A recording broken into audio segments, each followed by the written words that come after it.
Dados da Serasa Experian apontam um crescimento de mais de 500% nos pedidos de recuperação judicial entre produtores rurais e pessoas físicas no segundo trimestre de 2024.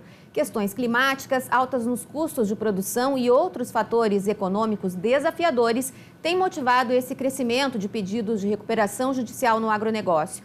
E as cooperativas de crédito também são impactadas por essa realidade, já que o crédito rural total concedido por cooperativas atingiu 281,9 bilhões de reais, o que representa um aumento de 18,6% em relação ao ano anterior.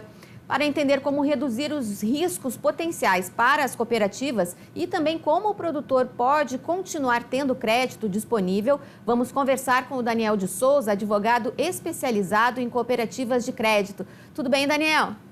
Tudo bem, e você?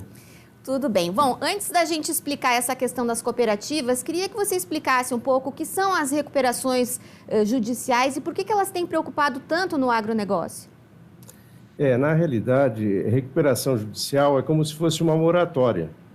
O produtor, em virtude da sua volume de comprometimento de sua renda, ele pede para o judiciário que haja uma recuperação desse crédito de forma parcelada, com condições que ele possa pagar.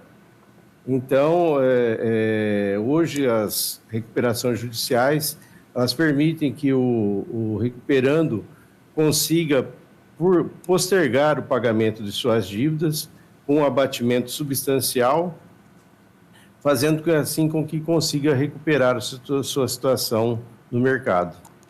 Bom, isso aí está preocupando porque é um crescimento muito alto que vem sendo registrado. Esse ano, especialmente, muitas grandes empresas aí apontando recuperação, pedindo recuperação judicial, né, Daniel? Para você ter uma ideia, em 2022 nós tivemos apenas 20 pedidos de recuperações. O ano de 2023 subiu para 127 e neste ano nós já estamos com mais de 200 e o ano ainda não terminou. Então, muito embora não seja, em relação ao agronegócio, uma coisa tão preocupante, mas é preocupante porque o crescimento está aumentando ano a ano.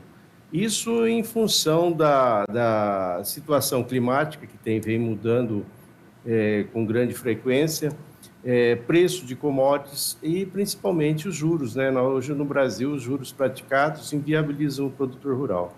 Já se havia uma estimativa no final do ano passado, lembro daquelas coletivas de final do ano e perspectivas, uma estimativa de que se chegasse ao final de 2024 com 9,5% de taxa Selic, agora já voltou a subir. Isso é bem preocupante, né? É bem preocupante, porque o produtor rural, ele depende de vários outros fatores, né? E o fator climático é o que está mais impactando hoje. Então, qualquer deslize do clima produz uma série de prejuízos para o produtor e ele não consegue acompanhar com essa taxa de juros existente hoje no mercado. Bom, agora falando sobre as cooperativas, que é a sua especialidade, né? As cooperativas têm tido um papel muito importante no financiamento do agro. De que forma essas recuperações judiciais acabam atrapalhando aí, ou preocupando até as cooperativas no sentido de manterem aí a sua saúde financeira? Na realidade, as cooperativas, elas são...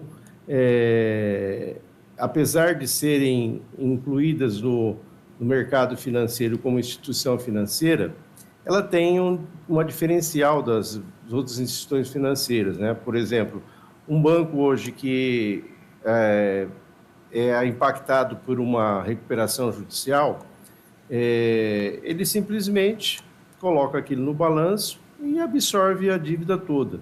Ao contrário de cooperativas, em que qualquer impacto negativo nas cooperativas é absorvido por todos os cooperados, dado a sua característica especial. Então, isso é preocupante para as cooperativas. Dependendo do volume de recuperações que impactam naquela cooperativa, pode até inviabilizar o negócio. E o que as cooperativas podem fazer para reduzir esse risco ou para conviver com essa situação que vem se apresentando, Daniel? Na realidade, hoje, em 2022, nós tivemos uma alteração que nós chamamos de Marco das Cooperativas, que são algumas implementações legislativas que produzem uma certa cobertura para a cooperativa quando acontece um tipo de recuperação judicial. Hoje vigora a lei que exclui das recuperações judiciais as cooperativas de crédito. Isso porque é aquilo que eu falei para vocês. É muito difícil uma cooperativa ela absorver todo o prejuízo sem ter que repassar para os seus cooperados. Então, a lei hoje, depois dessas inovações legislativas, ela tem uma proteção a mais para as cooperativas de crédito. Muito embora isso não seja uma coisa de imediato, porque, infelizmente, numa recuperação judicial, a gente depende do administrador judicial, a gente depende do juiz para ter os nossos direitos válidos, né? Então, muitas vezes, por falta de conhecimento ou falta de trabalho naquela área específica, a exclusão dos créditos das cooperativas nas recuperações judiciais é um caminho árduo e difícil. Apesar de ter tido uma seca severa aí no Centro-Oeste na época do início do plantio, tem uma previsão de safra recorde. Os preços ainda não estão sinalizando dentro do que o produtor espera, mas existe uma expectativa aí para que esses números de pedidos, né, de recuperação judicial pelo menos deem uma freada?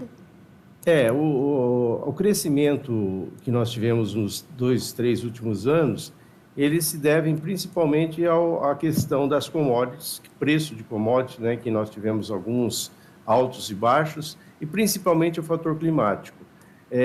O fator climático é preponderante, porque um deslize no clima pode causar uma perda de uma safra inteira para o produtor, como aconteceu no Rio Grande do Sul, né? Sim.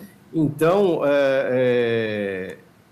o produtor é uma indústria a céu aberto, então ela depende muito do clima. E se houver uma estabilidade climática, eu acho que a tendência é diminuir essa quantidade de recuperações judiciais. Que bom. Agora, para a gente encerrar, Daniel, as cooperativas vêm crescendo em importância, né, nessa ajuda aí no financiamento da safra para os produtores. Como é que é essa relação? De que forma as cooperativas podem ainda melhorar a sua participação dentro do financiamento para os produtores rurais? Hoje as cooperativas têm um crescimento vertiginoso, né? A gente vê que cada vez mais elas têm um papel mais fundamental no Conselho Monetário Nacional e na disponibilização de crédito aos produtores. O que eu acho? Que as cooperativas, para se manterem saudáveis, elas devem ter um comitê de crédito e os créditos devem ser analisados de uma forma objetiva e não subjetiva, possibilitando, assim, uma distribuição de crédito com possibilidade de recuperação em qualquer eventualidade. É preciso que haja um preparo mesmo das cooperativas como instituição, que não são uma instituição financeira convencional, mas elas precisam ter esse olhar aí para essa questão. Com linhas objetivas de fornecimento de crédito e uma política de recuperação, caso haja alguma imprevisão, alguma impossibilidade do cooperado não pagar essa dívida. Aí a gente fala sempre sobre cooperativas de crédito, Daniel, ou as cooperativas de grãos, por exemplo, as cooperativas agropecuárias também estão dentro dessa realidade? Todas as cooperativas, porque cooperativa no Brasil hoje é uma forma de você aglutinar pessoas que buscam um objetivo comum. Então, a legislação hoje ela abrange todas as cooperativas. Obrigada.